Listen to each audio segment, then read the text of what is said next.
ریاض میں پاک سعودی تعلقات، قیدیوں کی رہائی اور ویزا فیس میں کمی جیسے اقدامات کے حوالے سے تحریک انصاف کی جانب سے تقریب کا اہتمام کیا گیا، جس میں دیگر سیاسی جماعتوں کے اراکین بھی شریک ہوئے۔ شرکاء نے پاک سعودی تعلقات میں آنے والی نئی بلندیوں کو خوب سراہا۔ نمائندہ 92 نیوز عمیر علی کی رپورٹ دیکھیے۔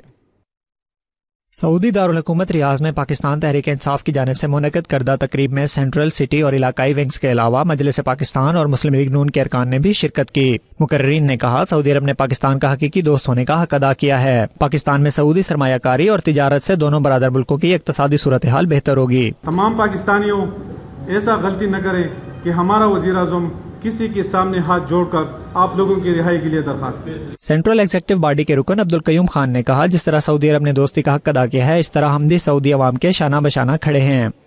میرے خیال میں کسی بھی ملک کی ترقی کا انحصار وہ معیشت پہ ہوتا ہے، اور اس وقت جو ایک سچویشن بنی ہوئی ہے کہ سعودی عربیہ اور خاص طور پہ چائنا جو ہے، اور اس کے بعد ترکی کی بھی امکانات ہے کہ وہ پاکستان میں انویسٹمنٹ کرنے جا رہے ہیں، تو جو پاکستان میں انویسٹمنٹ ہوتی جاتی رہے گی اس سے پاکستانی معیشت کو مضبوطی ملے گی، اس کو سہارا ملے گا، اور میرا خیال ہے کہ جیسے جیسے معیشت کو سہارا ملتا رہے گا اسی حساب سے جو ہمارا ملک ہے وہ ترقی کرتا رہے گا انشاءاللہ۔ مسلم لیگ نون ریاض کے صدر سعید احمد وینس اور مجلس پاکستان کے سیکرٹری حافظ عبدالوحید کا کہنا تھا ہم وزیر اعظم عمران خان کے ہر مثبت اقدام کی تعریف کریں گے۔ تقریب میں دیگر سیاسی جماعتوں کے ارکان نے بھی شرکت کی اور پاک سعودی تعلقات کو خوب سراہا۔ عمیر علی، 92 نیوز، ریاض۔